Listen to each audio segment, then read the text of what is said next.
Барањата на ВМРО ДПМН за техничка влада со мандат од 100 дена според пржинскиот модел за нов јавен обвинител и анкетна собраниска комисија за референдумот се апсолутно неприфатливи. Дециден премиерот Зоран Заев кој од Охрид порача дека наредните денови ќе ги интензивира разговорите со опозицијските пратеници, но не и со нивниот лидер Христијан Мицкоски. Опцијата за вонредни парламентарни избори останува отворена, иако според Заев не е посакувано решение.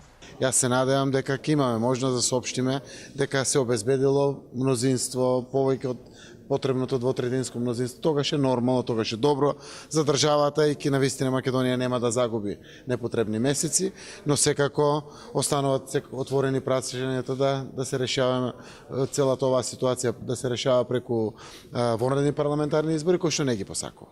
Значи сакам да има еден цел мандат конечно и за македонската економија пред се, и за реформите и за сите овие процеси.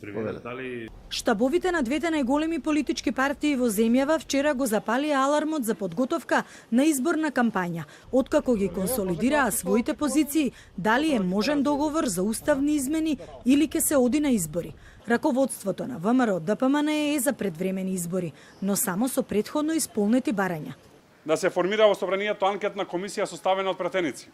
Комисијата која ќе има задача да ги истражува и разгледува сите неправилности и нерегуларности кои се случија на денот на референдумот, барања за разрешување на актуелниот јавен обвинител кој е предложен од власта, а не извршува својата задача согласно ингеренциите и должностите, потребно е уште веднаш да се почитува договорот и законот за избори, каде што ќе се формира техничка влада според пржинскиот модел со мандат од 100 дена.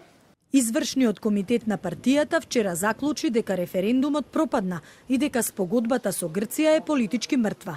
Партискиот портпарол Наум Стојуковски денеска не одговори дали партијата ќе трча на предвремени избори, ако не бидат прифатени нивните барања. Најголемата опозицијска партија вели дека сака да се почитуваат уставот и законите. За да се изгласаат уставните измени, според спогодбата со Грција, потребни се 80 пратеници од 120. Владеачката коалиција има 71 пратеник.